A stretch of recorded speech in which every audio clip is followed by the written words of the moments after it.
All right, here we are, guys. Welcome back to another sunny Sunday of the One Great I Am Awakening. I'm Chris Taylor, one of your hosts, and with me is my partner in spirit and in mind. I call him Sir Gregory Isaac Thomas, alias known as Sir T. RGT. Sir, yes, sir. Nice view Yes. right there, Sir T. We are drive. Miss Daisy, me not see her. Nah, sir, I don't even. I want the background. I don't even know what background it's showing up as No, for me. I'm talking about the street. I'm seeing palm trees and Oh, yeah, man. Naples, man. I'm in Naples, man. beautiful view, I like Yeah, that. man. It's lovely. It's lovely. It's lovely. Lovely, We are lucky. lovely. We are lucky to be occupying this space that we occupy. But yes, sir, Chris, and everybody else. To me, I mean, when I saw the topic, that we're discussing, I'm thinking a coincidence. What is a coincidence when we really think about it? To consider anything that happened to be a coincidence, it would be like you're saying there's an effect without a cause. That's what you're really saying. Mm, A okay. coincidence would be an effect that has no cause. That's why it's a coincidence, like it's a what you'd call it, a freak accident, a freak occurrence. Nah, Yeah. there is no such thing as even a freak accident. Something caused it. You Mm, don't know what caused it. That's why you call it a freak accident. You might not know what caused it, but something caused it. the conscious For mind example, doesn't know. a boulder rolled down the hill on one of them, place there where the terrain is like that, where there's a hillside and then there's the road. And a big boulder that has been sitting there for thousands of years just happened to roll down and drop past somebody car and alive them.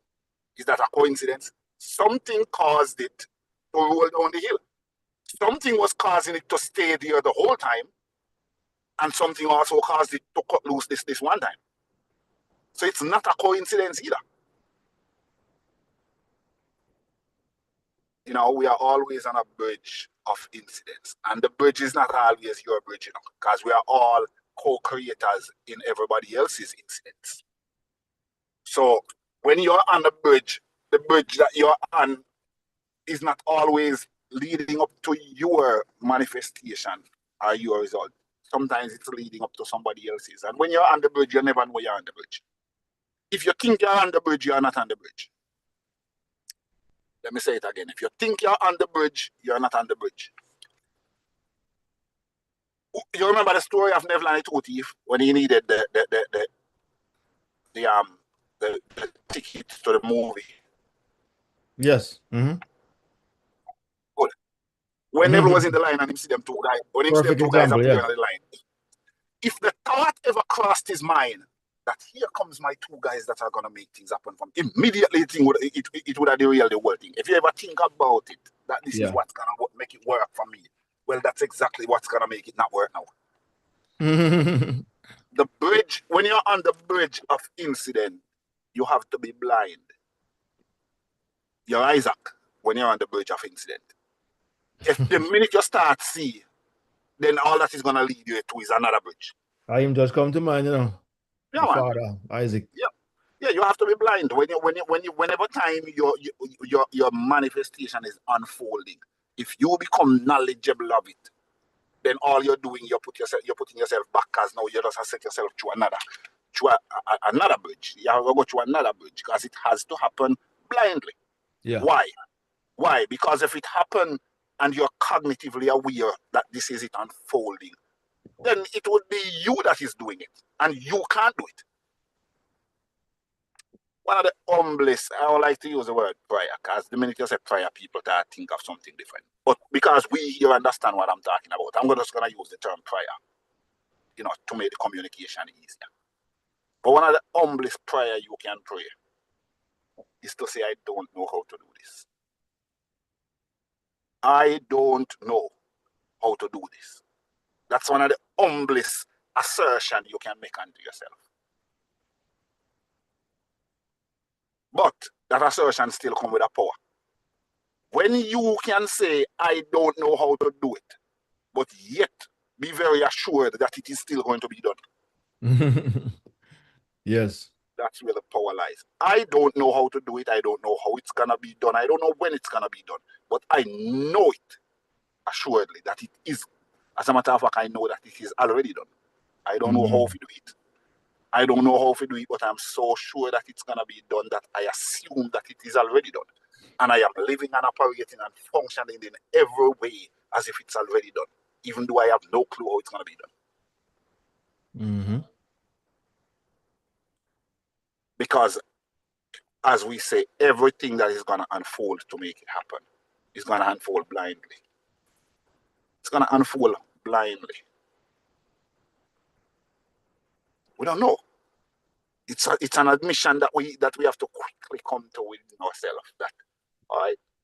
It would be like when you plant a seed in the ground. Do you know how it? I mean, in agriculture class or horticulture, if you did those classes in school, they kind of explain how the germination process work, but that's how we them think. We don't know. We don't know for a fact how this thing go from step to step to step. Where a seed turn into a tree. Hmm. What we know for a fact is that the seed turns into the tree. Hmm. We know that. Yeah. But how it happens, we don't know and we will never know. If we didn't know how to make a seed turn into a tree, then we wouldn't have to put in a ground and wait. You could have shortcut it, but we Yeah. don't know. Hmm. We don't know. And You it's could have magically make it happen, you know? correct. Well, it's the same. It's the same thing with all of our other aspirations that we have only as a thought at first, as a word that is going to turn into flesh. We know that the word become flesh. We don't know how it happens. And Carry you it is through a not bridge of our job to incidents. know.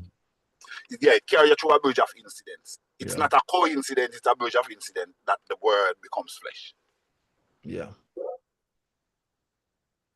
You know? All right, I just arrived at this assignment here, so I'm gonna have to cut for a second because I can't be on the thing while I go deal with this. But I'll be back shortly, Sir Chris and everybody else.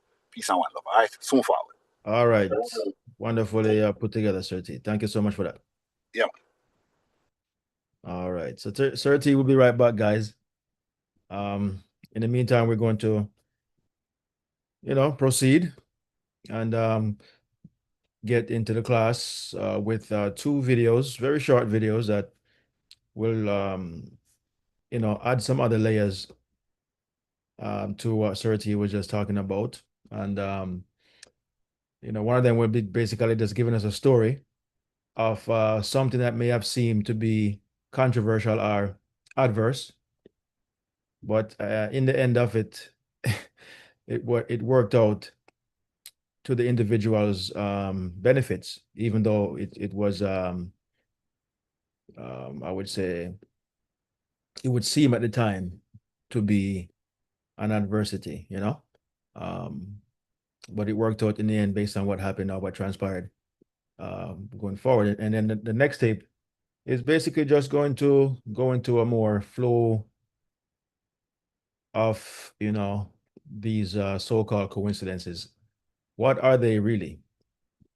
We have other names for it, which are not really used as much, mostly probably by the spiritual or um, the psychological world.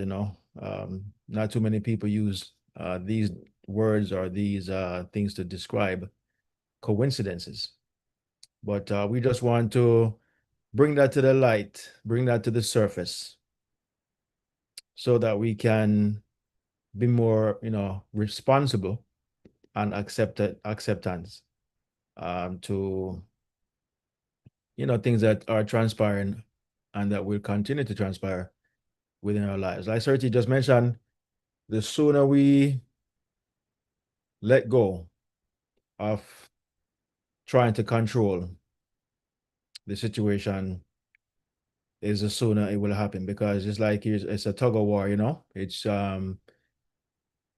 you go in one direction, and the idea or desire that you have is leading you to another, and you are not say sure or assured it doesn't make any sense if it's, how it's happening that way.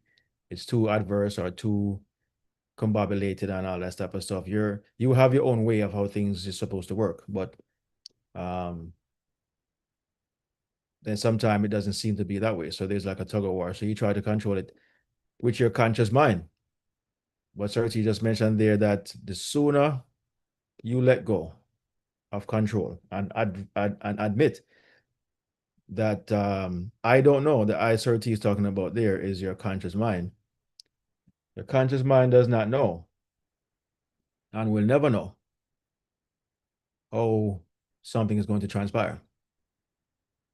And the sooner you admit to that, you release control, you release interference, and the higher self, the higher awareness is now free to operate, without any intervention by your conscious mind.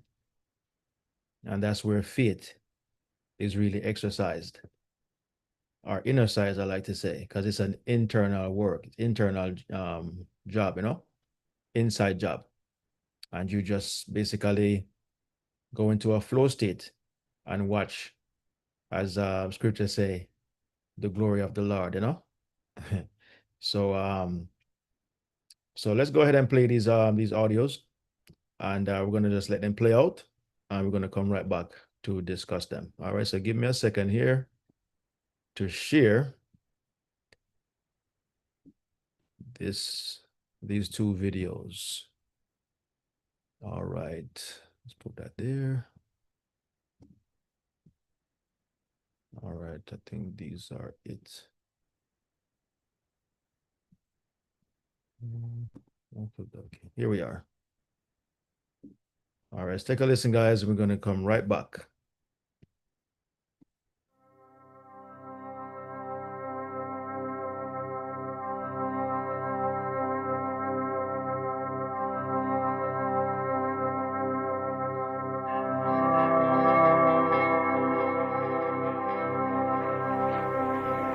Once upon a time, there was a Chinese farmer who lost a horse, ran away.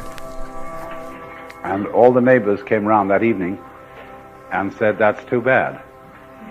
And he said, "Maybe." The next day, the horse came back and brought 7 wild horses with it. And all the neighbors came around and said, "Why, that's great, isn't it?" And he said, "Maybe." The next day, his son was attempting to tame one of these horses and was riding it and was thrown and broke his leg. And all the neighbors came round in the evening and said, "Well, that's too bad, isn't it?" And the farmer said, "Maybe." And the next day, the conscription officers came around looking for people for the army, and they rejected his son because he had a broken leg. And all the neighbors came round at the evening and said, "Isn't that wonderful?" And he said, "Maybe."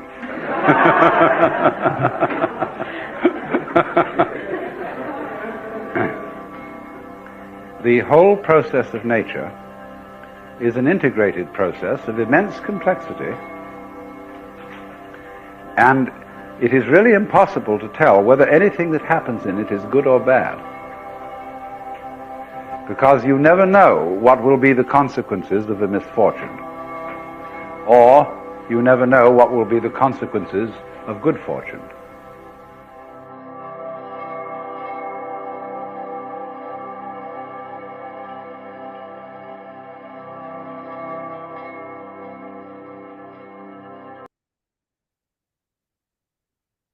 Have you ever thought of someone and they suddenly text you, or had a random conversation that ended up changing your life unexpectedly? That's not coincidence, because there's no such thing as coincidence. That's synchronicity, and it's how reality talks to you. Synchronicity is more than just a sign or a weird coincidence. It's a precise reflection of your state of being, your beliefs, your emotions, your unique vibrational signature. And it's the universe showing you that everything is connected and that your life is being orchestrated moment by moment by your own frequency. When you're in alignment with your true self, when you're in that flow state, you experience more and more synchronicities that feel effortless and magical, even surreal. The right people, the perfect timing, the unexpected opening that you could never have planned. But the reverse is also true. When you're out of alignment, you may have noticed negative synchronicities. Things repeatedly break down, same patterns repeating. That's not punishment, it's feedback, it's a mirror, and it's inviting you to pause, adjust your state, and realign with your inner truth. You never have to chase synchronicity. You automatically attract it by following what makes you happy, trusting what calls out to you, and letting go of rigid expectations of how things and people should be. Because your higher self often has something far greater in store for you, something your logical mind could never have imagined. When you release the need to control how and when things unfold, you create the space for something better to arrive. And that's when your higher self takes the lead and it organizes the path ahead of you in ways that your logical mind could never have planned. Synchronicity is never random. It's highly intelligent. It's highly responsive. And it always, always works in your favor. But you have to listen and be open. So the next time that you start to experience synchronicities, don't brush them off. That's your higher self guiding you, saying, you're on the right track. Continue as you are. Superhuman made simple at the Infinity Gateway.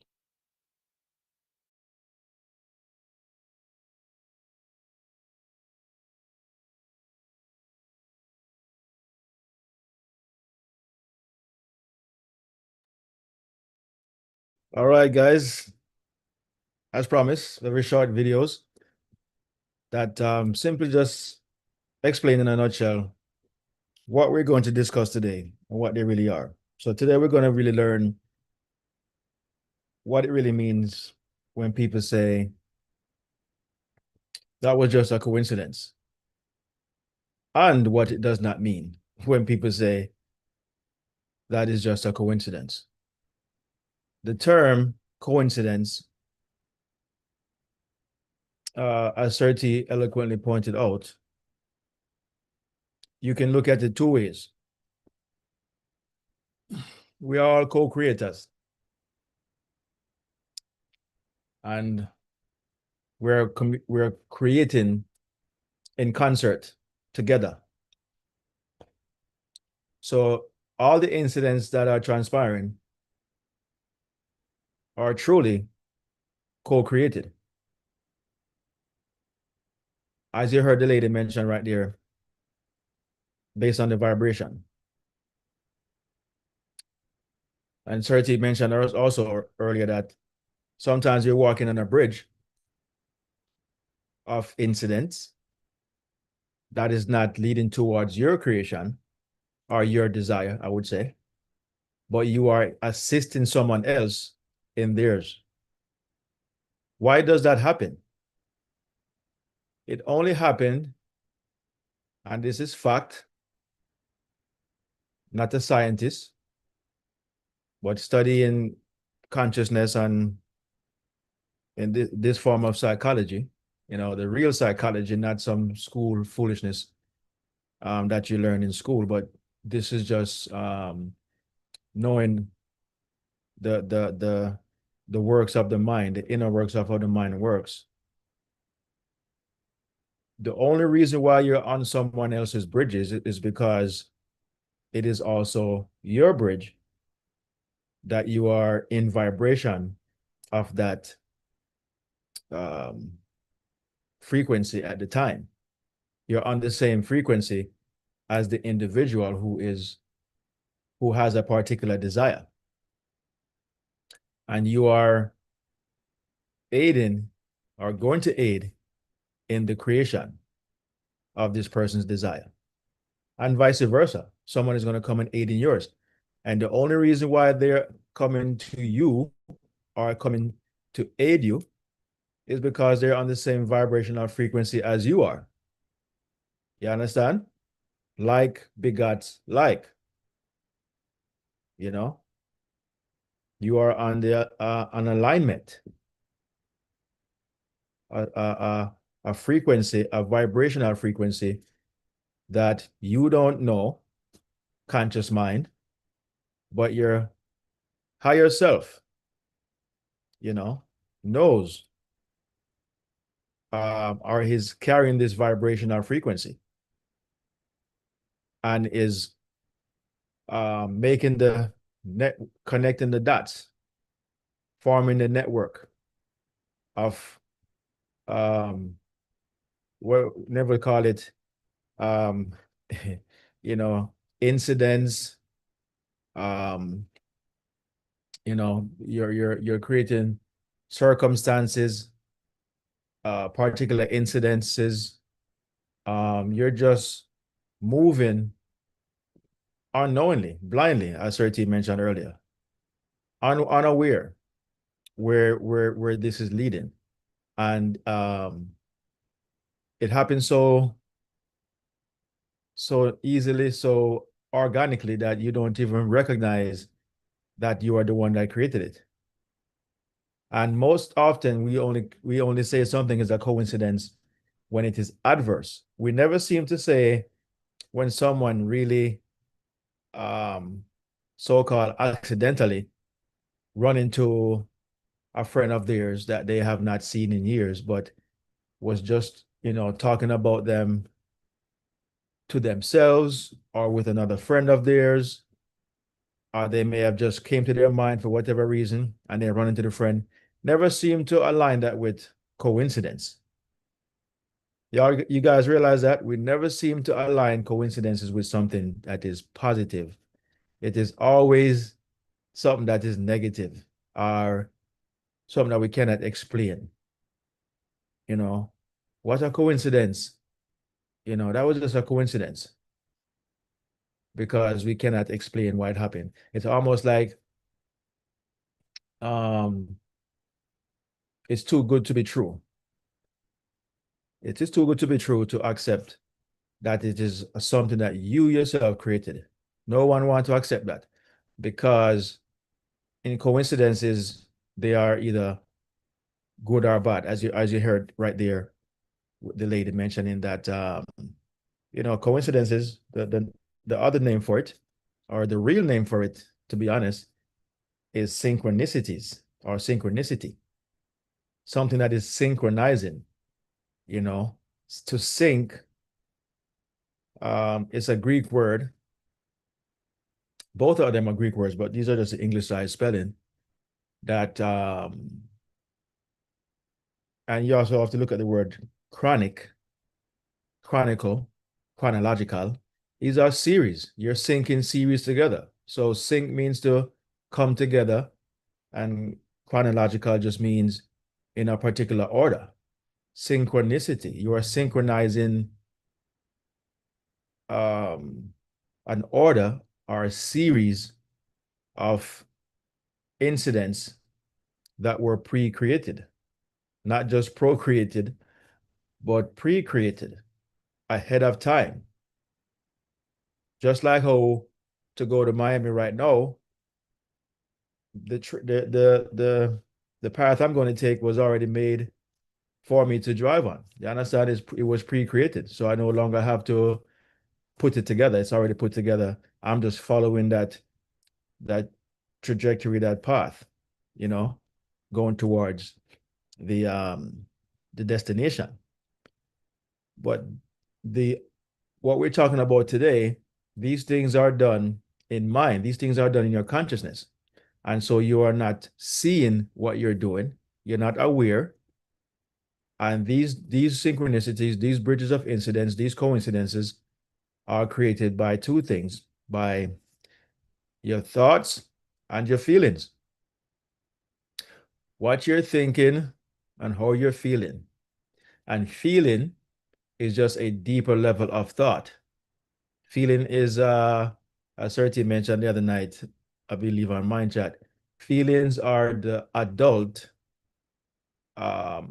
expression or the adult examples of thoughts. That's a thought that is grown up. You understand? That is mature. It's a mature thought that has feeling. Or another word for feeling is vibration. Okay? So you don't have to think the thought. You could just have the feeling. Because interestingly, thoughts creates feelings. And it is because the thought is moving towards that that state of being. You have the thought, but you have to move towards being the thing. Once you feel, once you have the feeling, you are now being the thing. You are now it. Once you have the feeling, and a lot of times, these feelings can be instant. We, for whatever reason, it's not something that you have to kind of grow into. It's something that you already are. And all you're doing is just initiating it at any given moment. And you have the feeling.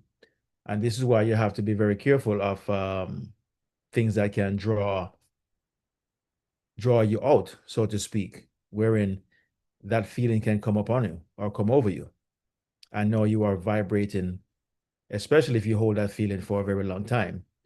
And unfortunately, sometimes these are, we hold the negative vibration much longer than we do the positive. Matter of fact, we we don't even have to work on it when it's something that is negative. It's just so automatic, so much easier to be scared, to be afraid, to be worried, to use our imagination. Imagine that, to do all these things, to be scared, to be worried, to be afraid, fearful, or unfaithful. And you, on the contrary, find it difficult to use the same imagination to vibrate a particular feeling towards something that you actually desire, you know?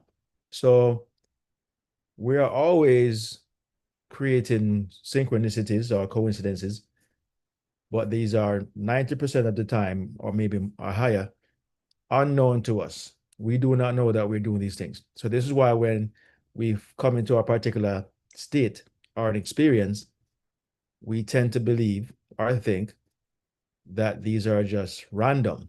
That's another word that coincidence is put in place of. You're thinking it's random, so you call it a coincidence.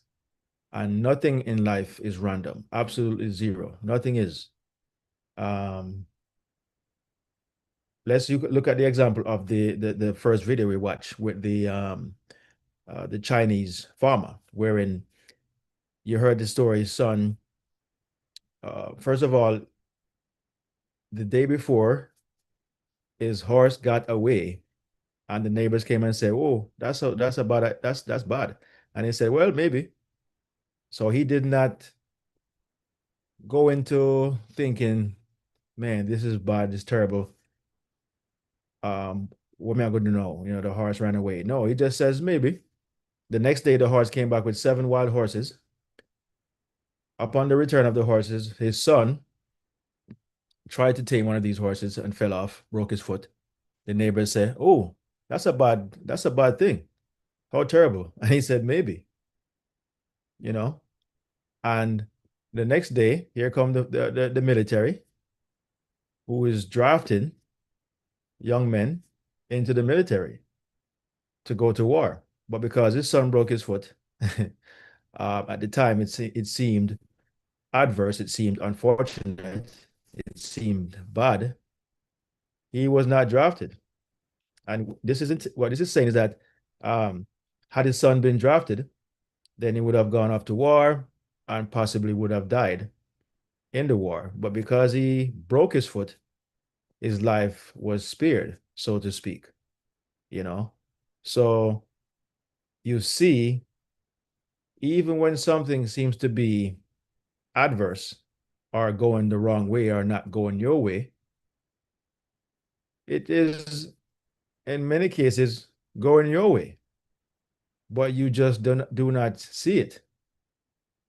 You cannot fathom why it would make sense that um, something adverse like that happens. I mean, I have so many examples, some of which I have told already, um, of how things may have seemed adverse to me, happening to me, but my higher self was all the while at work. But my conscious mind, my lower mind, that's why they call it the logical mind, LOG, low, it's the lower mind. You know, it does not know how things are going to work out. All it does is know what it wants. It's the mind of knowledge, but not the mind of wisdom or the mind of vision. It's basically the mind of sight. The conscious mind works with the five senses. Okay, it's five sensory consciousness, but it is not visionary.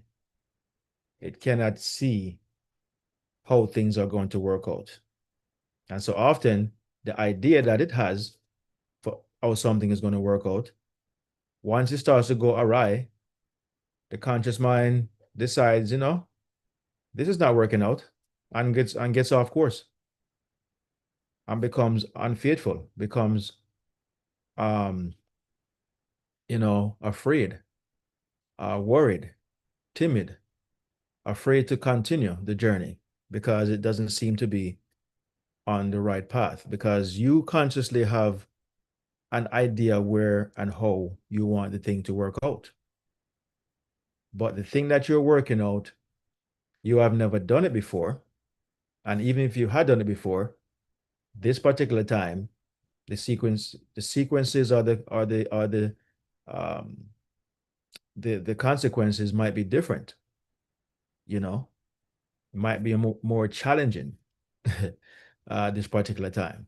In other words, let's just say you've started a business before and it was successful, but here you are now deciding to start another business. Yes, it's a business, but it's different. So though you're successful in the first business and here you are starting another business, they are completely different. You haven't experience in being a business person, but not in all businesses. So you face a challenge.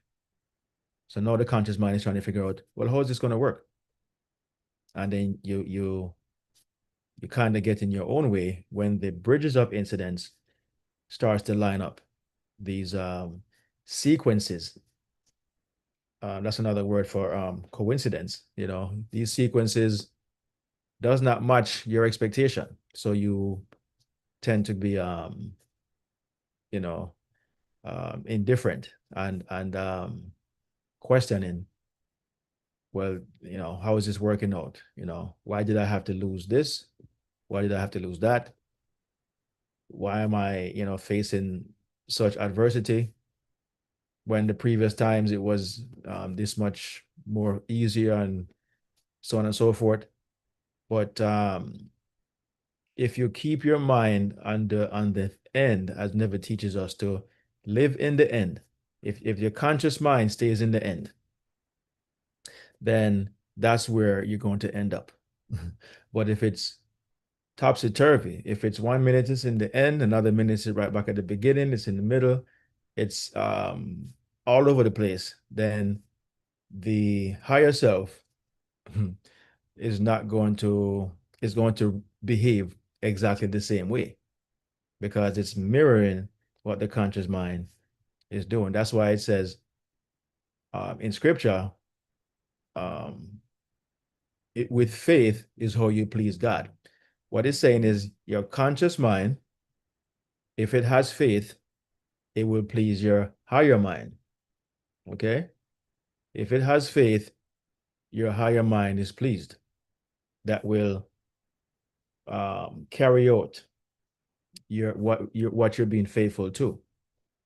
You know, it will complete the task, complete the journey with so-called coincidences, as we're talking about today. You will start to cross the bridges of incidents. Everything will start to become synchronized because your mind, though you're walking through this valley of the shadow of death, all these different adversities, you will fear no evil, meaning that you will not have any fear that it is not going to work out. You're not going to be fearful that this thing is falling apart. That's what the prayer was telling you. Though I walk through the shadow of death, the adversities, the uncertainties, the unknown, I will not fear how it is going to work out. I will not fear that it's going to fall apart. I will continue. Matter of fact, I'm not even going to talk about continue. I will live in the end that, it has already worked out. I will tell my conscious mind, some people call it a trick, on the conscious mind. I would tell my I would, so it's basically you would have to, it is your disciplining your conscious mind. I will discipline my conscious mind to reside in the end at all times. Do not move from the end. Stay there and pay no mind, meaning no thought, because scripture tells you carry no thought. Pay no mind to what is transpiring. Discipline yourself to live in the end. The sooner you let go of paying attention to all the adversities and let go of your desire, you're not going to succeed. It's not going to be fulfilled because you're not being faithful or full of faith. Okay? So you're always creating coincidences, no matter what side of the fence you're on, whether you're faithful or unfaithful. You're, as the lady mentioned there, that bridges of incidents or coincidences are not only so-called happy or good ones, they are also adverse because you're not in alignment with your desire. You are out of alignment. And whether you're in alignment or out of it, you have to still be crossing bridges. You're always crossing a bridge, whether the bridge is going to your desire or away from it, or totally off course, to something else. But you are always leading to somewhere in which you are vibrating. You understand? So it is very important when you set out to achieve something or to bring about something that you are not wishy-washy, that you are not double-minded, that you are not eating from the tree of the knowledge of good and evil. You're not eating from the tree of the conscious mind. That's what that tree is in the middle of the garden. The conscious mind is that tree that knows good and evil. Why does it know good and evil? Because it is a dual, it's a double mind. Not a dual mind, but double mind, meaning that it is not centered. You understand? It is 1 minute is on the right, another minute is on the left. It never stays centered. It's either right or left, up or down, forward or backwards. It is not stationary and focus. It goes with whatever is going. It believes, and as soon as it loses the belief of that path, it goes to the other side of the beliefs. Because 1 minute believes something is going to work out, another minute believes it's not. It's just a mind of belief. It's always believing something. Either it's going to work or it's not going to work. And whatever path that is, that's where the conscious mind goes. And scripture tells you, do not eat from that tree. Eat from the tree of life. Okay? Eat from the tree of life that is in the midst of the garden. Always in the midst. Always centered. The tree of life is simply your higher being, your higher self, that gives life, that generates the how, the know-how, the way, okay, generates bridges of incidents, bridges that are synchronicities that's going to lead you to your desire. You know, the tree of life is life-giving. It gives life to the desire, the idea, or the attention that you hold. It gives life to that. So if you are unfortunately giving attention to something that is, because you know the way consciousness works is the life-giving aspect of consciousness, your higher self, your super conscious or your subconscious, right? You are it's always mirroring what the conscious mind is doing. It reflects, it gives back, it broadcasts what you are feeding it. Whatever is going into the feed, that's what it is going to show back to you. And it always shows you, which is a good thing. It's always going to show you what you are consciously paying attention to. All right. And so it doesn't reason, it doesn't argue, doesn't try to um, deter you or anything like that. It's only following along what you're doing. But it's so diverse, it's so dynamic that once you um, go and reside in the end, go to the end, it then uses what it uses where you are in mind, in imagination, in vibration, and it follows that trace. It traces that right to where you are. But it figures out, it creates our forms or bring together all the different ways, the fastest way, the best way of how to get to you, to where you are, because you have gone ahead of your higher self. That's what you've done. You've gone ahead of your higher self. You are not following behind your higher self because your higher self follows you. How interesting is that? You don't follow it, it follows you. It follows the conscious mind where you are, you know, residing at that particular time. Where is your dwelling place? You know. So you go ahead and you reside there, and then it draws into your awareness the ways on how things are going to transpire to bring to you your desire. You are going to play your path, your part, you know, on this pathway. You're going to play your part. You know, you're only residing in the space, in consciousness, in mind. It is a mental work. You're residing there mentally. Okay? But you're going to take action. You're going to be put on these bridges of incidents. And the minute you go to the end, you've already created these bridges of incidents. You just don't know where they are and how they're going to transpire, but you've already created them because you have gone ahead. You have bypassed all of the questioning, all of the when and how and why and where and if. All those things you have bypassed. You know, you have gone around, um, you know, anything that can impede your progress. You know, you have gone ahead of it. All you're doing is you're going to follow instructions.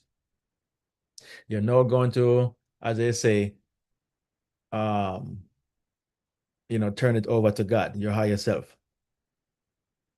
But you're going to play your part. You're going to be involved, but you're not being involved consciously trying to make the thing work. You are living in the end. It is already finished.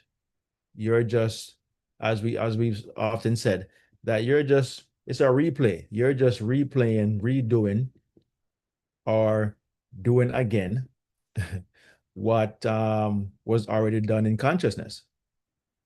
It's a replay. It's a reflection. It's a mirror. It is something showing you what you had been or what you were being. What you did in consciousness, the vibrational frequency that you had at a particular time, and it is now showing you. It's information. So even if it's negative, it's informing you what you are feeling, were feeling, your state of mind, state of being, all these different things is just giving you information. So anytime you can see adversity, that is um, ongoing, you know, that this is information. It's telling you something about yourself. And all you have to do is catch yourself, catch where you are now, in mind, and refocus, redirect, re invent yourself, as they would say. Okay. Get back to the basics, you know, see if you're living in the end, see if you have changed your mind, change your belief system, see if you have changed how you basically just analyze, inventory yourself to see if you're still carrying the same um energetic, what I'm calling now, um um frequency, see if you're still on that path, and be conscious to maintain that, because a lot of times we lose the that feeling or that conscious state of living in the end. We get distracted, we get afraid, we get worried, we start looking at what is, meaning that your situation, the money is not there, you don't have the resources, you don't have the time, you don't have the particular know-how or help, whatever it is. You don't have all these different things. So you start to your conscious mind starts to focus on that primarily. And all you're doing now is creating more of those uncertainties, of those lack of resources or lack of help and all these different type of stuff. So it sounds simple, but it's not easy. So this is practice. It's something that you have to practice until your conscious mind is disciplined to stay in the end. The conscious mind is your 12 disciples that you have to continue to discipline, just like a child.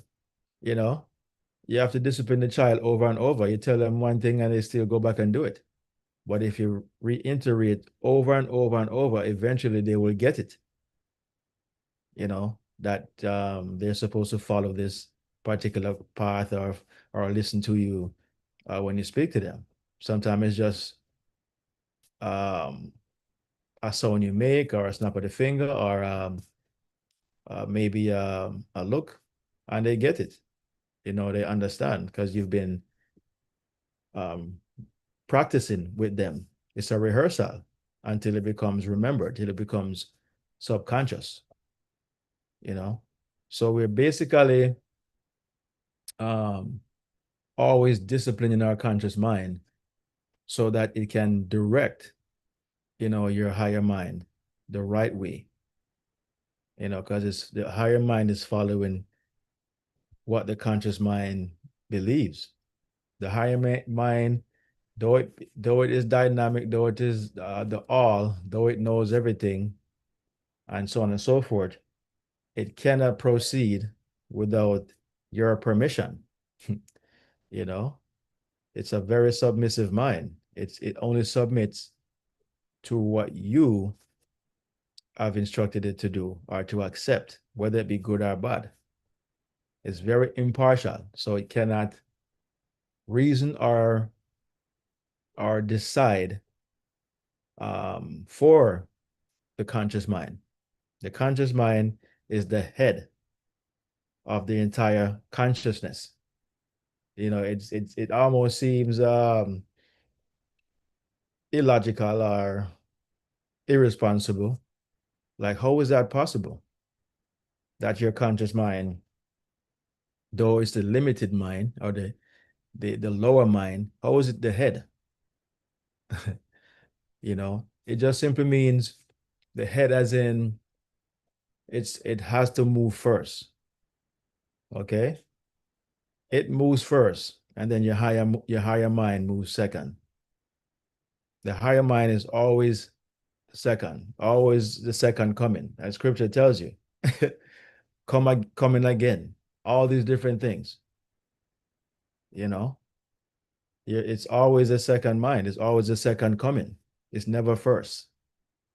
Does everything, does all things, but only does what the conscious mind does first, what the conscious mind believes first, or whatever the conscious mind is faithful in.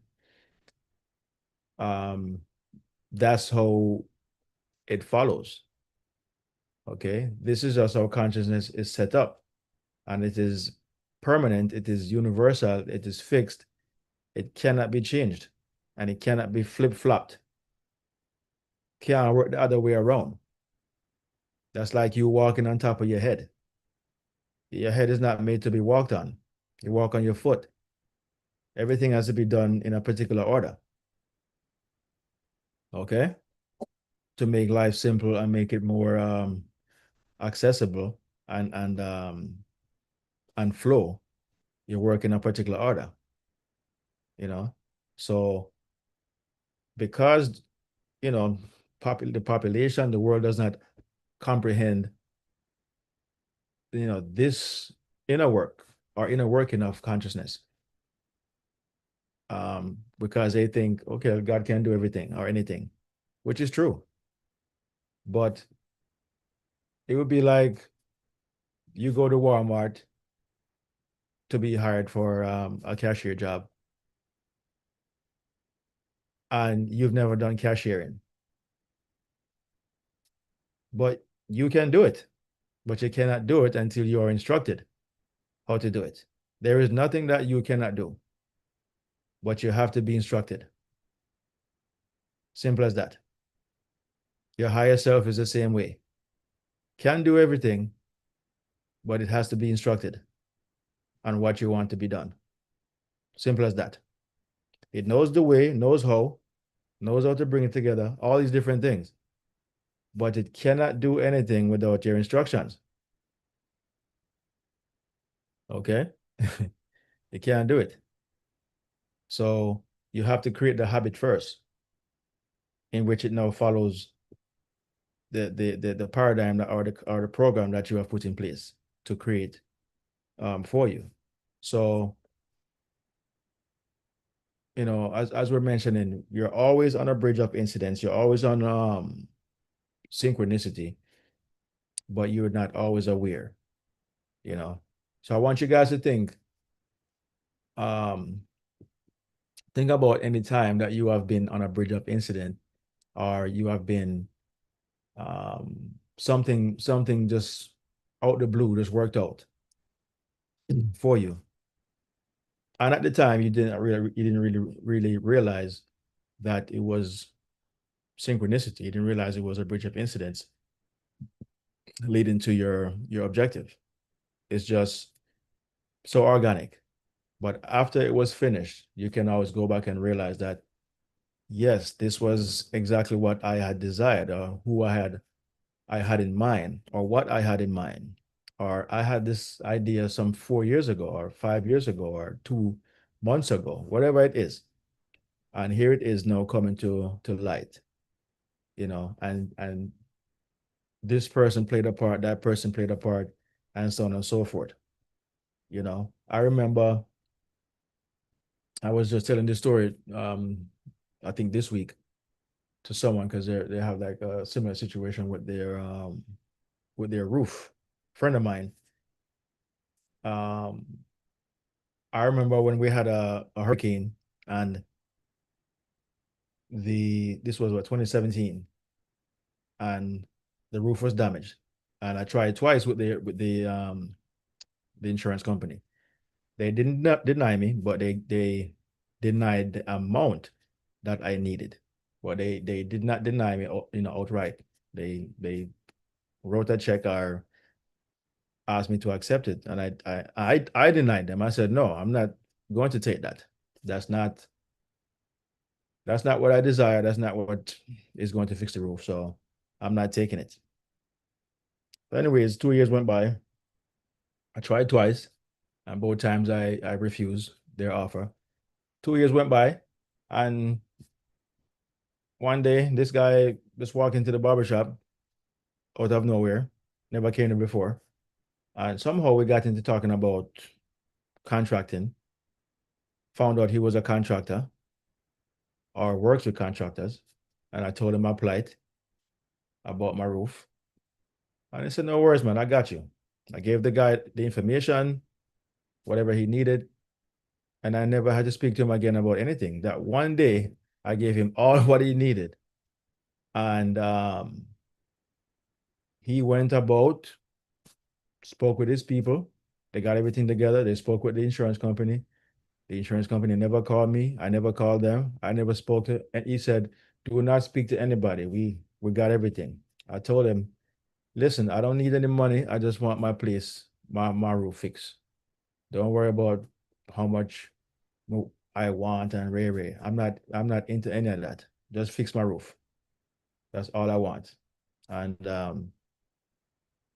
then at the end of the day, I think it probably took about, all this transpired, maybe took about probably say four weeks or so to get going, where I started seeing materials dropped off at the house and all these different things. Everything is just flowing. And he continued coming to the barbershop getting his cut, because now we had built a relationship. And this was 2019. This was probably like middle of 2019, June or so, thereabouts. Maybe May. It was somewhere around that time, April, May, them time there. And, got my roof fixed. And, you know, this guy just came from out of nowhere. But I had kept the desire. I had lived in the end that my roof is fixed. Every day I would I'm leaving the house, I'd look on top of the roof, and I would just imagine that the roof is fixed. And I got the color roof that I wanted on top of that. It was not the color that I got, the color roof and the type, because I didn't like the type that I had on the roof at the time, the shingles. Did not like that shingle. I wanted a more, I would say, the whatever the highest level of shingles they had. That's what I wanted. And that look. And so I would go around looking at houses that had those shingles, and I would register that in my mind. And I would see my house with those exact shingles. And interestingly, in the beginning, um, those were not the shingles that they had approved. They had approved the other one. But I told them, hey man, see what you can do. I want the other shingles and whatever. And I want this particular color. And so I chose all those things and gave it to him. And he made it happen. And next thing I know, I got the color shingles I wanted, and I got the type of shingles I wanted on the roof. So all these things were synchronicities or bridges of incidents, coincidences that I had created in my mind, because I was living in the end, and I wasn't forcing it. I wasn't calling the what do you call it? No, the insurance people every day, bugging them about whatever. I wasn't arguing with anybody. about them or anything like that. I had almost forgotten about it, you know. And next thing I know, this guy walked up inside the shop and we got to talking. And next thing I know, my roof is fixed in a couple of months. And interestingly, 2020 came, COVID came, and never saw that guy again. He came and played his part and just left. I've had a brand new roof now since 2019. So that's what 7 years, you know? No, this would make 7 years since I had the roof. And he came and played his part and left. Just like that, you know? And another thing is there was a tree next door, this big old tree that was damaging my plumbing system. Every year I had to snake it out. One year twice I had to dig up the ground outside, me and my dad, and manually cleaned out the drain itself, out cleaned off with roots and all the different type of stuff. So I was like, man, I need to get this tree cut down, you know. And I remember the same year when the hurricane came, 2017, um, that was when the feeling became more intense that I got to get rid of this tree. This tree has been damaging my plumbing for years. And so I'm like, all right. So in 2020, I believe it was 2020, yes. Right after I got my roof fixed, somebody came and bought the roof, the home next door. And I think it was my wife. I was talking to her and like, we need to talk to these people to see if they could, cut down this tree, you know. And so I was talking to one of the guys I saw, and he said, "Well, the owner will be here later on, so we'll talk to him about it." And I think when the owner came, I think my wife spoke to him or something like that, and he said, "Well, I can't promise you we can do it now because this is not in the third, you know." Basically saying he's not sure, but he's going to talk with the guys, whoever they were, and see if they could deal with it. And guys, before you know it, I came on one day and the tree was gone. Big old tree with the roots. I mean, them roots grow for like, I'm talking about 50, 60 feet from the tree itself. Them roots very long and big. And they cut down the tree to nothing. The root and everything was gone. And from that day till now, 2020 till now, we have not had any of those issues with the drain that we had before. For years, decades, we were having those issues with the roots from that one tree. And I've always wanted that tree gone. So in my mind, what I'm telling you guys is I was unknowingly in the earlier stages creating these bridges of incidences. But when I became conscious, meaning to know how consciousness works, and that I create my existence, that I create, my outcome and stuff like that, I started to intensify these bridges of incidents. And I did not know how it was going to happen because the neighbors lived over there for years. And it took someone to buy the house. I didn't even know they were selling it, but it took someone to come and buy the house because we had spoken to them and they weren't going to cut it down. It cost too much money. But these people came and we got the tree cut down. I got my desire and by way of them buying the house and the tree is no longer. So I'm telling you guys, you are always creating, because somebody will look at that now and say, oh, that's a coincidence. It just happened. It was random.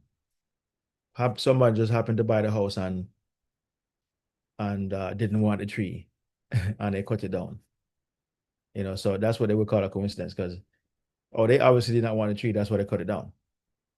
But I have been creating that outcome for years in my mind. I remember when the storm was blowing, the tree started to lean. The tree moved a little bit.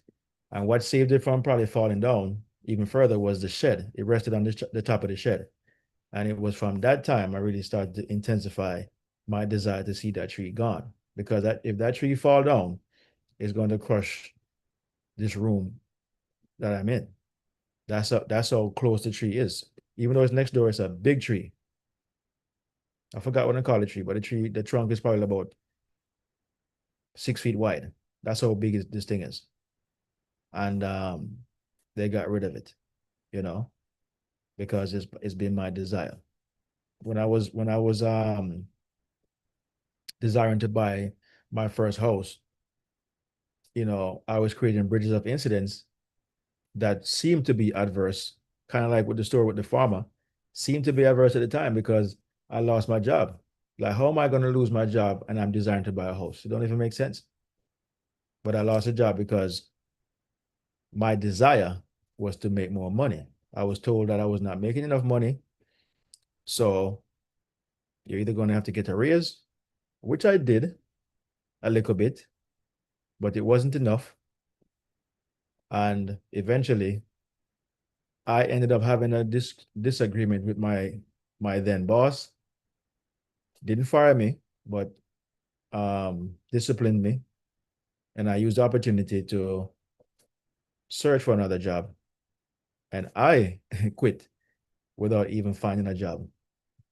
Never even find a job. I never got hired yet, but I quit. And 1 week after I quit, I got the job. And soon after that, I got that job, I went back to the place and everything transpired. And next thing I know, within a year from that time, from the time I got that job, 13 months later, this was April 20, what was it, 2021. And by May 2022, I was in a brand new house. Go from not having enough money to losing my job, getting a better job, to getting a house. All these are synchronicities. All these are bridges of incidents that you are creating. Sometimes it might seem adverse because you may have to lose something to gain. That's called addition by subtraction.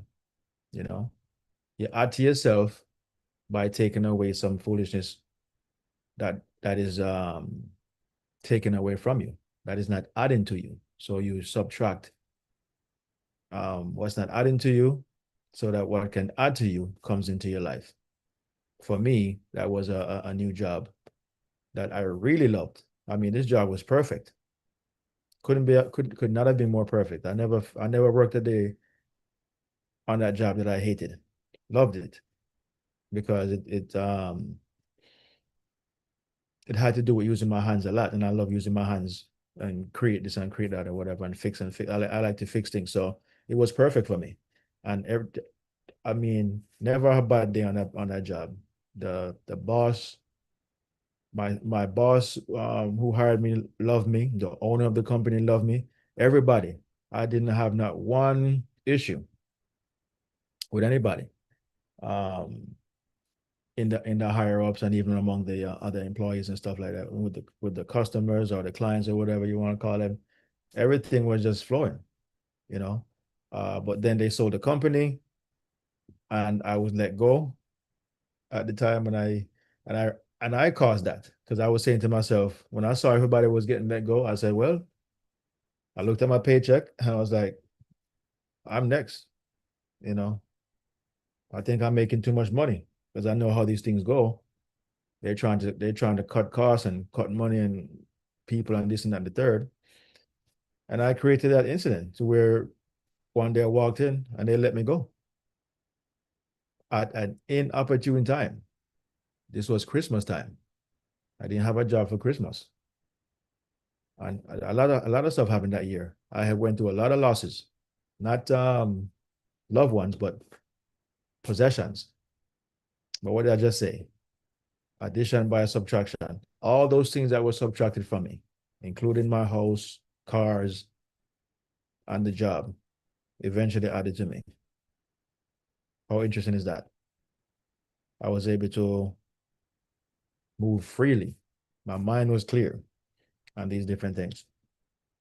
And I was able to reboot, restart, recalibrate, and ended up getting my license for the barbershop. All these things allowed me, that this misfortune allowed me to go back to school, get my license, all these different things. Time I didn't have. Now I had it. And I used it to my advantage, and it worked out perfectly. So, but these are things that I created. These were my mental state, that I was living in. Though they be adverse, they were working out for my greater good, and you can create your bridge of incidents by when you desire something, you just simply say, isn't it wonderful that the house that I desire, or the what do you call it now, the renovation that I desire on the house, isn't it wonderful that we got it done? Isn't it wonderful that we got the money? Isn't it wonderful that everything just worked itself out, or everything always worked out for my greatest good? You tell yourself these things when everything just seemed topsy-turvy, upside down. That is how you know that you have arrived. That is how you know that you have grown, because it's easy to cheer when you're winning the game. But how do you cheer when it appears that you're going to lose, or that you might lose the game, when you're not up by the large margin that you were before? Do you maintain that same faith, that same discipline? I remember watching a football game some years ago with the Patriots and Atlanta Hawks. I mean Atlanta, not the Atlanta Hawks. What do you name? Falcons. And so in the game, my Patriots were down 28-3. And I'm like maybe the one or two Patriot fans in the room. Everybody else are against us and everything. And all I was doing was just laughing the whole time. I never had any kind of worry or concerns. Even in the fourth quarter, we're still down by 19 points. And I never wavered. But more importantly, the guys who were playing never did either. The guy who was playing quarterback at the time, Tom Brady, never seemed to be bothered about what's going on. Just going through um, what do they call it? You just go through the process. You put on your blinders, you don't listen to anything else, you don't look at what's going on. You focus on carrying out your work. Do your job. That's their mantra. Do your job. And before the game was over, it was tied. The game was tied, and we eventually won the game. You know, um, but I never had any doubt that we were going to win the game, though we were down an insurmountable, it seems at the time, amount of points, especially in the fourth quarter. These are the things I'm talking about. Can you maintain your desired state? Can you maintain it when things are topsy-turvy? It's easy to stay on course when it is not. But can you maintain it when it is? It's easy to stay on course when it is, but can you maintain it when it's not? That is the true test. That is you walking through the valley of the shadow of death. But you will fear no evil, for thou art with me. Who's the thou? Your higher self. Your higher self is always with the conscious mind. They are never separated. They're always together. All right?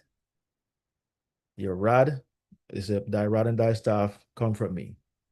You prepared a place for me in the presence of mine enemies. You're still preparing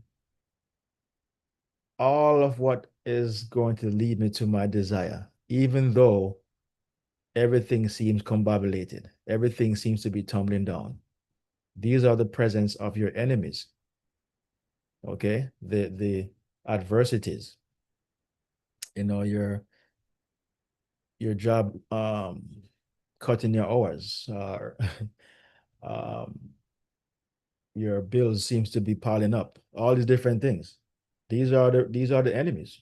Not literal, but these are the enemies. An enemy is an inside job. En means in.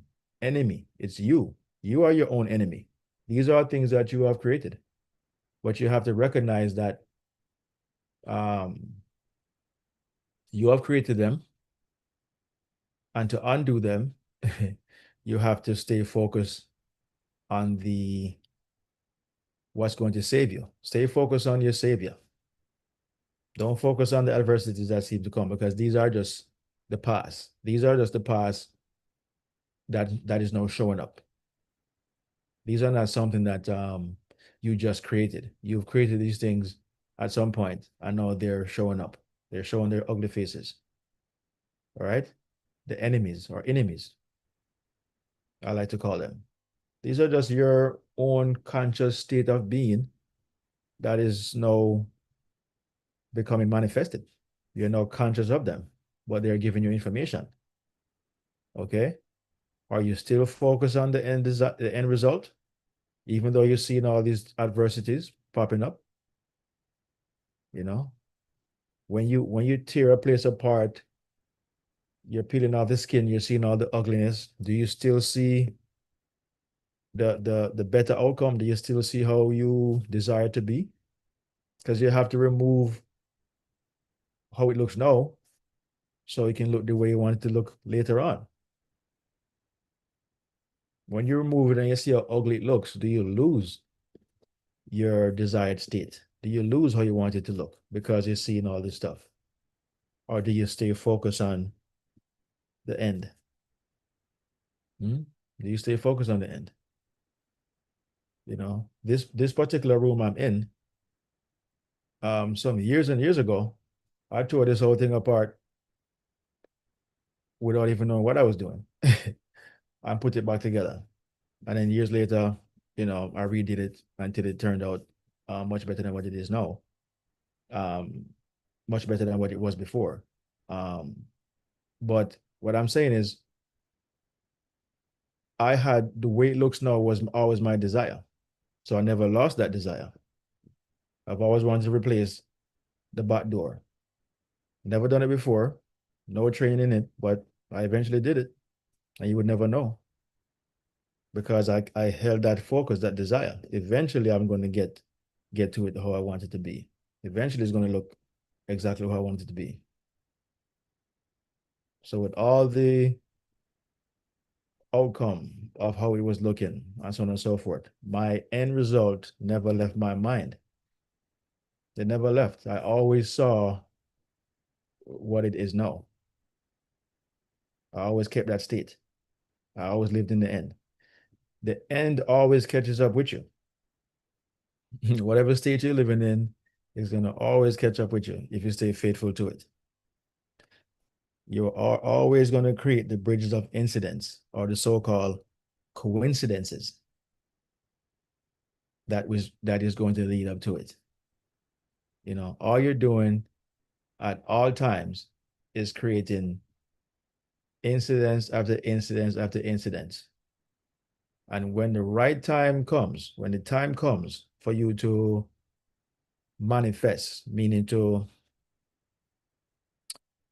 become conscious of your mental state, to now see it, to now be a witness to it. When that time comes, you will start to move and have these bridges of incidents will start to come to you. Another quick story. I decided, what was it? 2022,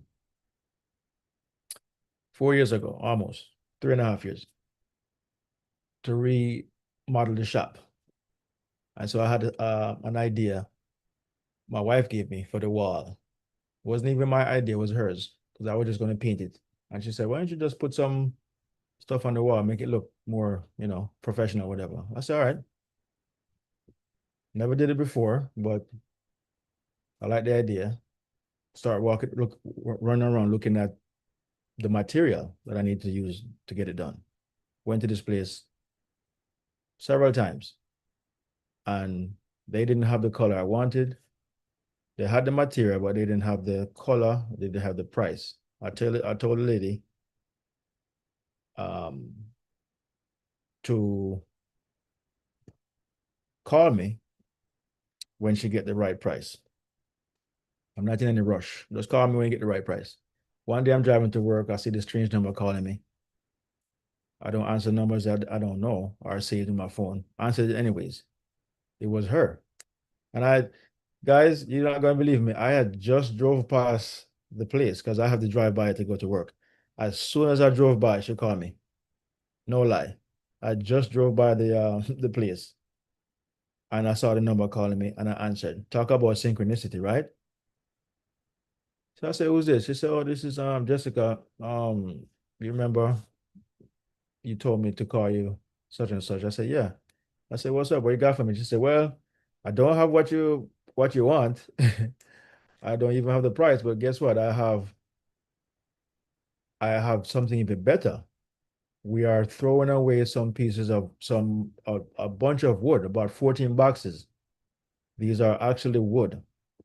And I think they might work for what your project that you're talking about. She said they're not the color you want, but you're the first person I thought about when they said they were going to throw them out. I said, wow. I said, listen, beggars can't be choosers. I would be there in a couple hours. I'm on my way to work, but give me a few hours and I'll be right back. Because it's right across the street from the shop, really. Just walking distance. And um, I went over there and I don't know how them fit, but I fit 14 boxes in my car, guys, in my trunk, inside the car, in the front seat, everywhere. 14 boxes.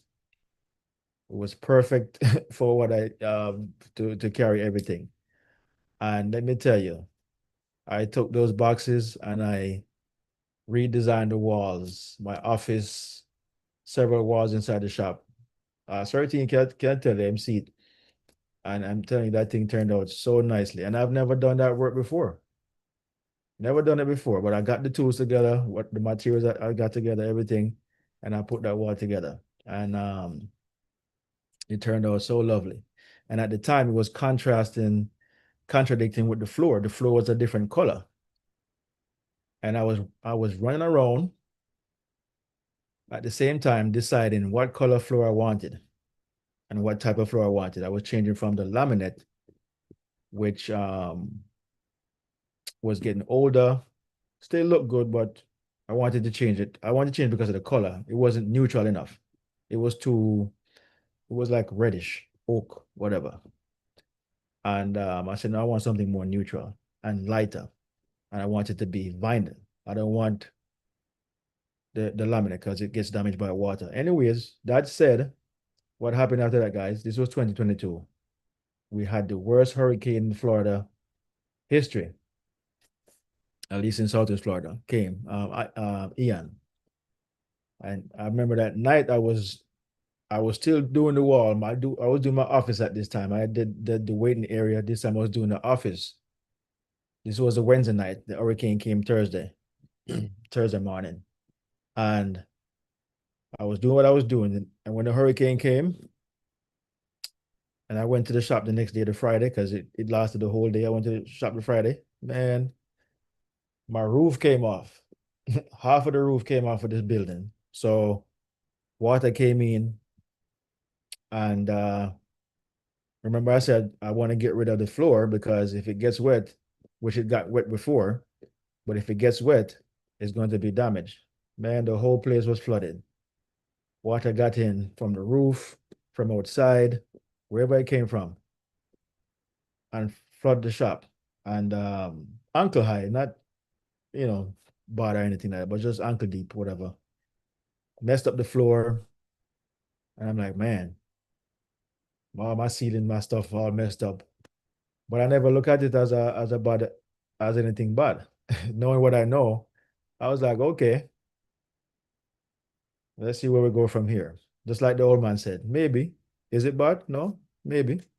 I don't know. And it turns out that the landlord, remember now, I was going to fix the floor. I was going to buy my floor and fix it. And I had already picked out what color floor I needed. Now he has to fix it because the floor got damaged and the ceiling and everything else. And man, we got to talking. He said, I'm going to take care of it. Just choose the floor. And I showed him the floor that I wanted and whatever. And they went and got that exact floor that I had went to the place, a different place from the lady that gave me those things. It was another floor place, not too far from them that I went to. And they had the floor that I wanted for the shop. And they went there, got the floor, and he got a bunch of guys together and replaced it. I didn't even have to do it, which I could because I did the floor that was on there before. But he had those guys did it. And guess what, guys? The floor matched the wood that the lady gave me to put on the wall. They had the same color.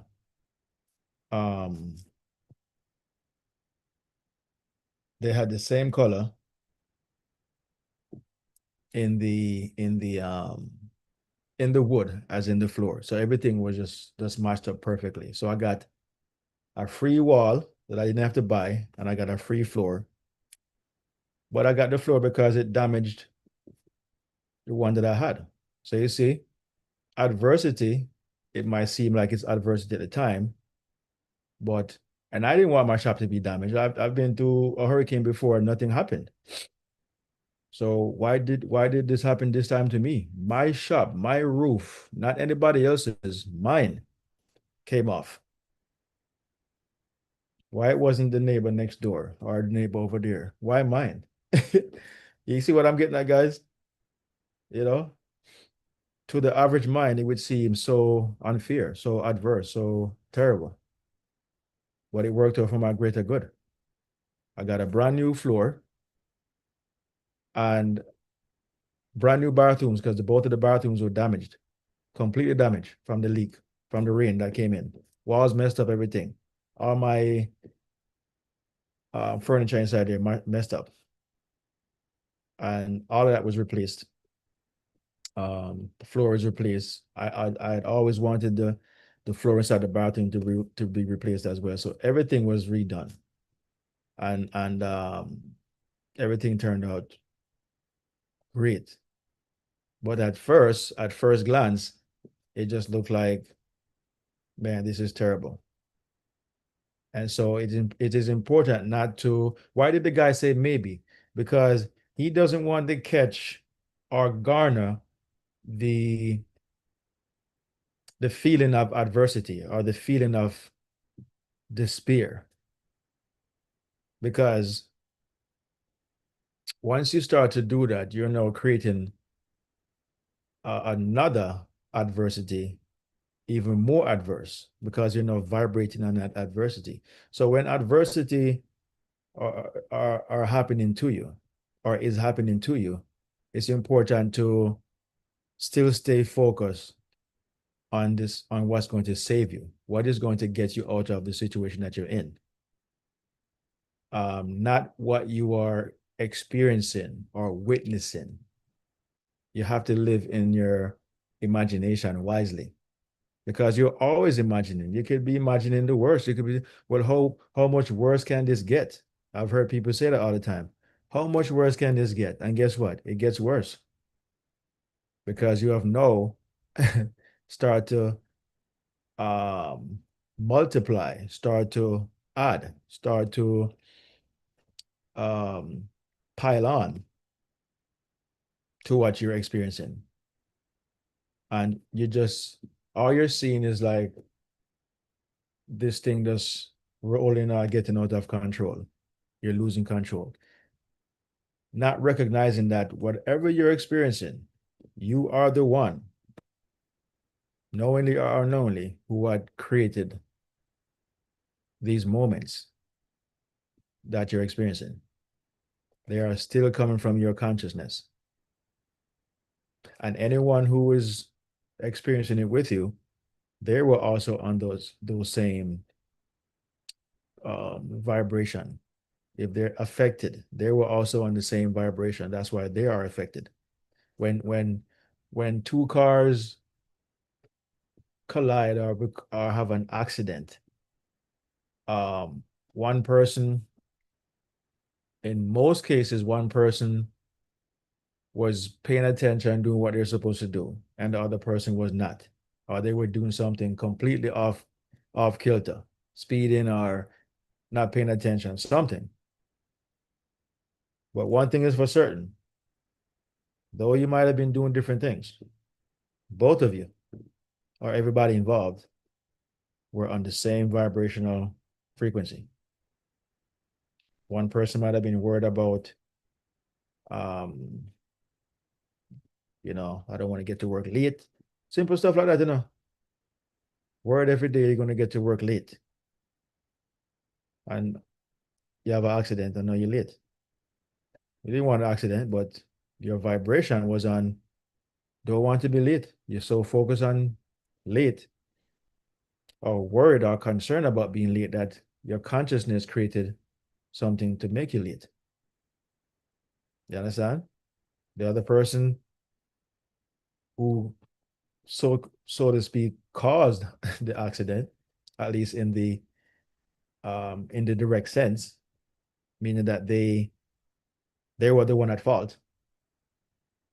They too were concerned about something, or was just um worried about some foolishness or whatever, some frequency that they were on created that incident, that bridge up incident, that so-called coincidence.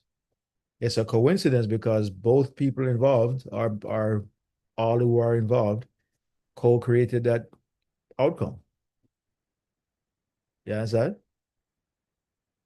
And another way to look at coincidences, these are just incidences that coincide, meaning that there are multiple incidences that are just playing out, forming bridge after bridge after bridge. There's another way to look at coincidence. There's incidents coinciding. They are synchronizing, they are forming, they are networking, on top of each other, one after the other, carrying out the next sequence, you know.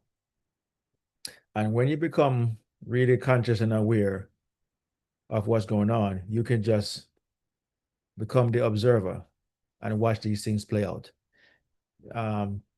It's almost like a moment of what them call it again? Deja vu. If any of you guys have ever had moments of deja vu, I don't know. I can't say everybody has. I know people who say they've never had deja vu. But I've had deja vu ever since I was young. I didn't know what it was. But I thought I was the only one having it until one day I heard my friend said out loud, I've seen this before. And he was just there watching it. And he said, I've seen this before. And then it just, in his mind, it just disappeared. And then I didn't say anything. I knew then that what I thought I was the only one experiencing, he too experienced it. And it was then I knew that this is nothing new. This is nothing exclusive, that others were having this moment. I did not know what they called it though. I didn't know it was called deja vu, which means happened already or already happened. Okay. And so that's what synchronicities at some point will become to you. You will be observing, like you were observing deja vu, and you know exactly when you're having a deja vu moment, you know what's coming up next. You just know. You have never had the experience before, to your knowledge. It's always something that, and how you know you never experienced it before? Because everyone that involved don't even know. They're there and they like what my friend was seeing. I've never seen it. He said he's seen it before, but I've never seen it. I just know what he was talking about because I have had the experience. But at that particular moment, I remember exactly what I was doing at the time. It stuck with me till this day, even though it was not my moment, but it stuck with me because it was such a profound moment that I recorded it in my subconscious. It never left me. I remember exactly what everybody was doing, what I was doing, what he was doing, what he was saying, where he was standing, where I was standing. I remember the scene, but I had never had the scene before, never seen it. And he had never had the scene before, but in his mind, in his awareness, it's something that he had seen before. Who is seeing this thing before? It's not the conscious mind, because the conscious mind would remember the experience that it had before. You would remember, you know, um, a place you went to and stuff like that. You would remember the experience. But if you never remember the experience, it must be something other than the conscious mind. That is the observer in you. That's observing, you know, and a moment that somehow maybe in a past life, no one has really profoundly explained it, but these are some of the um the ideas floating around that it's a past life or a past experience. Well, I don't know what it is, but it's either you have gone ahead of yourself and have seen a premonition. That's another word for it as well. A prelude, a preview of what is to come. You've seen the moment somehow in your consciousness, in your awareness, your higher self. That moment was seen, was experienced prior to the external experience. So it's like when you desire something and then it's happening, that is your deja vu because you've lived it already. You've seen it in your mind already. You've already created the bridges of incidents. So when it happens, you're not surprised. I'm not surprised that I have my barber shop. I'm not surprised my wife got her the car that she desired, because I helped to create that moment. I'm not surprised she got it. So I'm living or reliving something that I created in my mind. So when the outcome happens, it's something that I had lived already. So your bridges of incidents is going to come to a point where you are seeing these things play out and you know what's happening. Like the other day with my internet service. The guys came in the shop. I changed my internet service right on the spot because it was something I've been designing for quite some time. And they came in, set me up, canceled my then internet. Everything went smoothly, no problem. But I was watching it. I saw everything that's happening just like that. So we're going to get to the point, guys, where we're not concerned about how something is going to happen. You're going to be in a flow state. You're going to be in a knowingness state. All is well. You're never going to be worried or concerned.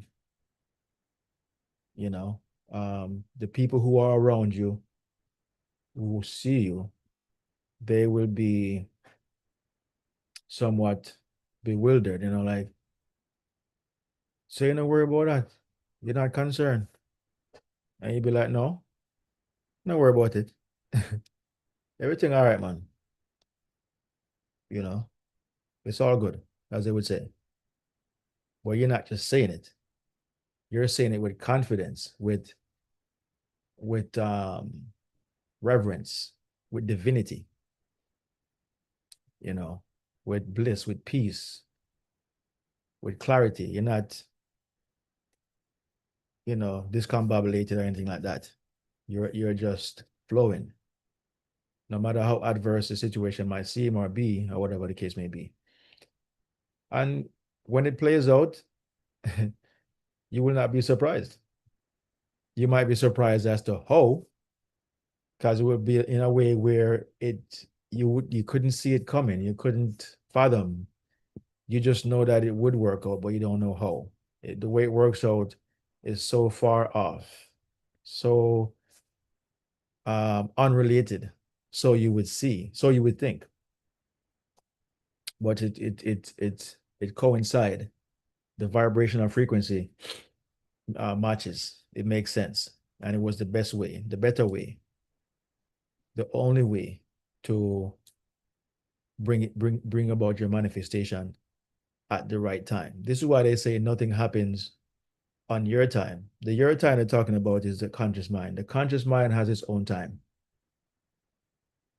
The conscious mind is always right now or some future date. Want to go on a cruise in this time and you know don't have the money or whatever the case may be, but I'm going to do this, I'm going to do that, I'm going to try to do this.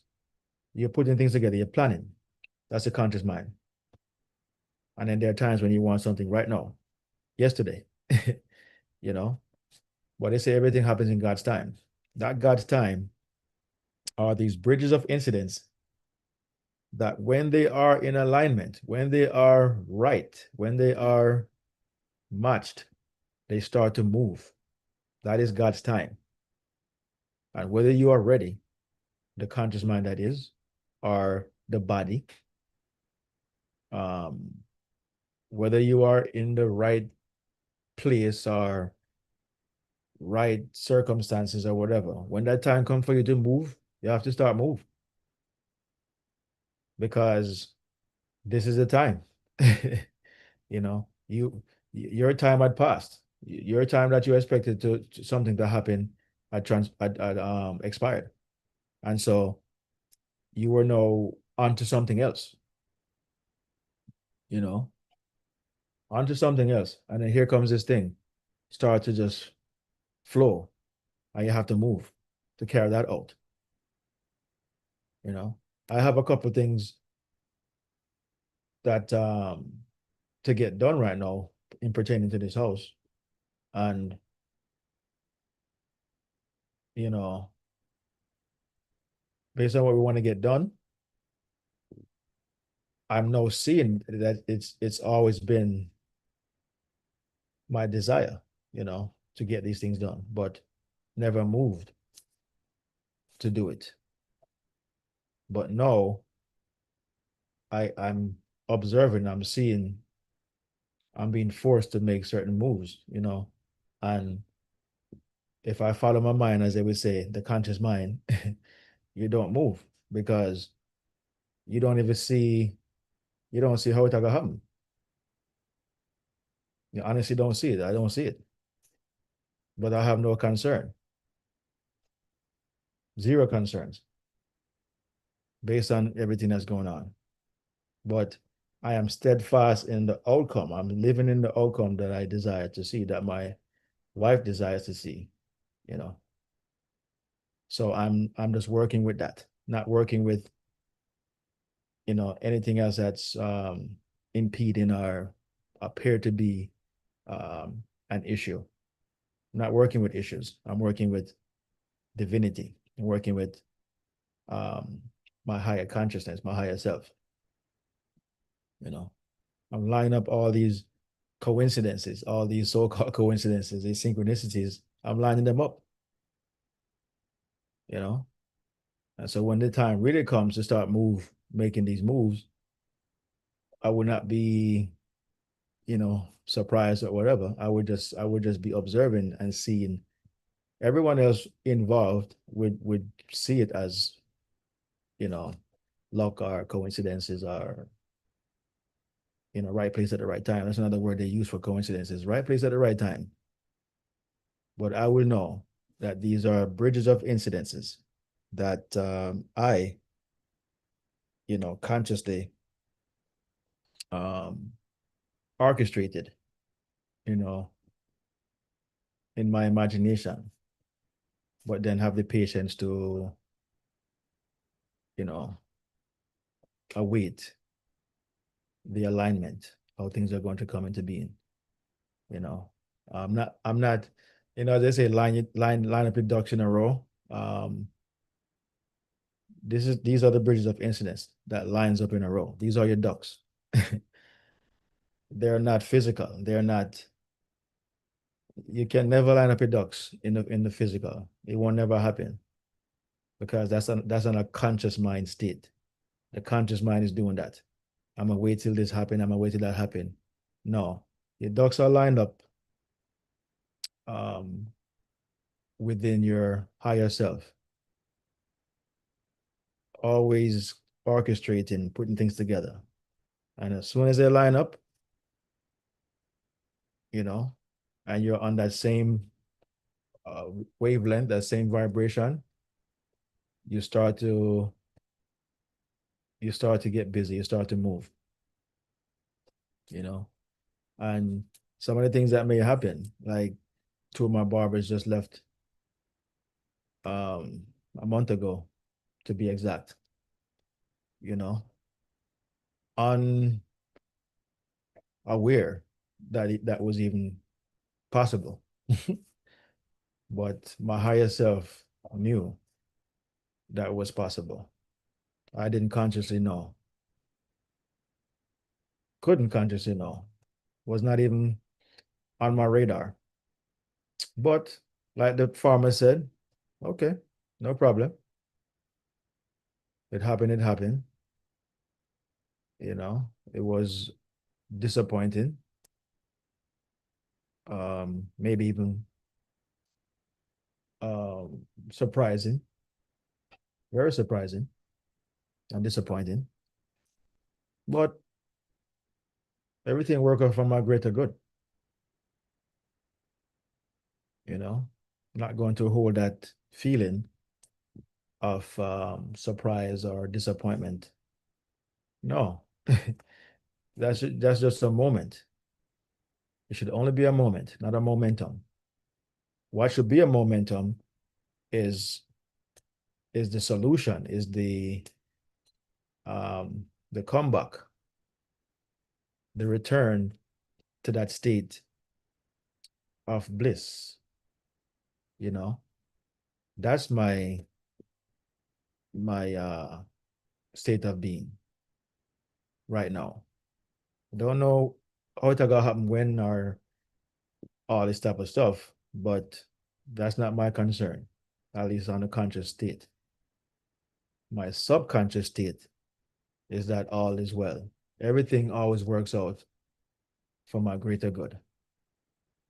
Isn't it lovely? Isn't it wonderful that everything returned to what it once was? And as a matter of fact, was better, turned out even better than I expected. Josiah Brand have something like that, that everything always worked out and even better than I had expected or I had anticipated. So these are mantras, these are psychological imprints that you can recite until they impress your subconscious. And your subconscious, once impressed, must carry out what you impressed upon it or impregnated it with. You understand? And it's going to carry it to fruition. And the day of labor, when labor kicks in, when it's time to deliver those bridges of incidents, which is, in this case, the you know the day to deliver this your desire. These are the bridges of incidents you're going to be going across to deliver that desire, that baby, that outcome. you know but you have to sustain that desire the whole time, just like a woman maintains pregnancy. You understand? You have to carry the pregnancy to term or close to the term. you know um so you can have your baby, you can have your desire. So it's the same thing here with consciousness. You're always pregnant with a state. But a lot of times we abort the pregnancy or we have a miscarriage. You know, a lot of times we do that. But in how we are now, in our awareness, we must understand that that we are the creators of our outcomes. We are co-creators. We are creating in concert. You know, someone is gonna, if it takes 1,000 people, 1,000 men, as Neville would say, to come and help you to carry out your desire, they will come. And they're only coming because you're on the same vibration as you. The guy that came to do my roof never knew he came to do my roof. He came for a haircut, but then he's a businessman. He's making money. He's looking for clients. I happen to be a client whose roof needed to be fixed. We were on the same vibrational path. We had the same needs. I needed a roof. He needed to fix someone's roof to make money. And by the way, I also made $2,500 from that deal. And I told the guy I don't want any money. But somehow, some way, I was I was able to make $2,500 from the deal. You know, unexpected. Because all I wanted was my roof to be fixed. And I specifically told him that's all I wanted. Don't worry about the money. But it worked out that I got some money anyways. So everybody won in that outcome. But and I wasn't concerned with how much money he made. That was no concern to me. I could care zero. I don't care if he made $10,000 on the deal or 5,000 or more than what I made. That's not my business. I got what I want. He got what he wants. And that's all that matters. And but we both created those bridges of incidents. We were co-creators in that, in the outcome. It was a great outcome, but sometimes it can be indifferent or adverse, you know, in terms of how you feel based on the incident. But you are always on the same vibration, even when it's a so-called negative outcome. You both, all of who are involved, co-created that incident. No one is innocent or exempt. Everyone is involved, whether it be a victim or the one committing this so-called crime. Everybody is involved in the outcome. You know, so we have to be very aware of these things. Because if you take responsibility of your creation or your coincidences, then you can fix it. Once you start to say it's random, it's bad luck, wrong place at the wrong time, you're just going to continue creating more of those sorts circumstances because you have not fixed your mind. You have not fixed the way you think. You're still the old man. You're not the new man. You're still living in the Old Testament. You're not in the New Testament. You know, you're not in the new mind. You're still in the old mind, blaming outside causes. Everything is inside. When you get to the new mind, the New Testament, you now know that everything is caused by you. Everything is within. You know, never without. The old man thinks outside, always blaming the devil, always blaming someone else. The new man blames himself. Take responsibility. Until you do, you can't fix it. All right. So there you have it, guys. Seems like Certi is still caught up. It's now a little bit after 12:05 to be exact. We want to always try to end on time or a little bit after the time for these services and stuff like that. So this was another Sunday service, our Sunday program, our broadcast of the One Great I Am Awakening. And today we discussed, coincidence. There is no such thing as coincidences. They are divine bridges of incidents created by you. I say divine because you are divine. Your true self is divine. You are not the conscious mind. You are the superconscious. You are the higher self, the all that there is. Okay? But you have a lower self, an offspring, if you will, that is playing the parts that you, the higher self, knows are that you know you hold all these masks, all these um different parts, different characteristics. The higher self have all these things within, but the conscious mind is the actor playing the parts, acting out. you know we're in the mask. That's why we're all called persons. The word person means mask. Okay, we're all wearing a mask, and just to give ourselves our own individual identity. But we all use the word I. We always say I because there's only one divine being in this world, and that's consciousness. But it's played in layers. The subconscious and the conscious mind are responsible for this realm, this 3D identity. Those two parts of consciousness carries out the daily routine or deeds.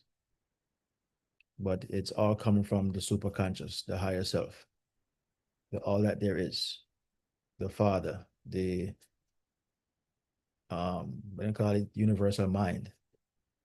You know, everything is from there, but everything is being played out. You know, with 2/3, to say 2/3 of his being. Okay, that's how it works. It's all three layers. 2/3 of it is responsible for this realm that we're in. All right, and but it still goes back to the all that there is. That's playing all the parts.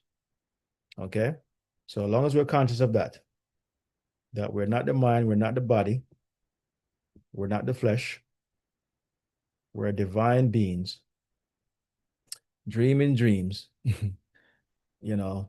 that are non-eternal. But we are eternal beings dreaming non-eternal dreams. They're non-eternal because they are not fixed. They are just moments that we experience, that we have, and we move on to another state. So they're non-eternal. They come and they go. But we are eternal. We always will ever. We will always exist. We will always be what we always been, which is the higher self, the universal mind, the imagination. All right. So that's it, guys. I'm gonna close it off for today. Love you all. We'll be back next week, Sunday, for another wonderful broadcast of the One Great I Am Awakening. I'm Chris Taylor, and my co-host Sir T. He was here earlier. Right, so Chris, I just make a reappearance. I Oh, just you just come on. get a chance to come back in, man. But Okay, okay. Yeah, yes, man. but So where any addition you want to add, Sir T? no, not really. I'm pretty sure you covered it all. All right. Pretty sure you covered it all. Just focus on your true being. Focus on self. Focus on your non-physical self. Let's say it that way. Mm. Focus on your non-physical self. Pay more attention to your non-physical self than you pay to the physical self. All right, the physical self will disappear eventually. So it can't be all that important because it will disappear eventually. You know, pay more attention to your pay more attention to your thoughts, pay more attention to your feelings, pay more attention to your emotions. I'm not saying you're not supposed to take care of your physical body and all that, but we all do that enough. You know, yeah, pay less. I mean, take some of the focus off of the physical body and the needs of the physical body, and you know, put some emphasis on your inner self, your inner man. You know, put some emphasis on that, and you know the results will be evident. You trust me. Put some focus on that. Become more self focused. I'm not gonna say self centered. More self focused. Be selfish. Be Be selfish. selfish. Yeah, man. Be selfish. Nothing wrong with being selfish. Be selfish. I like that. Selfish Be don't selfish. selfish don't mean say you don't care about nobody else. You know, it just means say you care about yourself more than you care about everybody else. And anybody who try to berate you for that, then they are the ones who are being selfish. Yeah, they are the ones who are being selfish. Anybody that you tell them, say, right, you know, I have to, you know, put the emphasis on myself. I have to make. I heard you mention the I, that we all say I in English language, and I'm pretty sure it's the same in any language. I is called the first person singular pronoun. You is the second person singular pronoun. He, she, that's the third person singular pronoun. The fourth person that is now plural pronoun is when you say we, they, and all this kind of thing. But you notice the first person singular, the first person singular pronoun is I. That's why you know when people are telling us you must put God for, or you have to put God first, so you have to put he before I. Where you refer to God as he, or you have to put he before I. I is the first person singular. I. So focus on yourself, man. Be selfish in that regard. And anybody who stop you from being selfish in that regard, they are the ones who are being selfish. Anybody who make you feel guilty for focusing on yourself, it would be like you have the last. I'm not even gonna say dollar.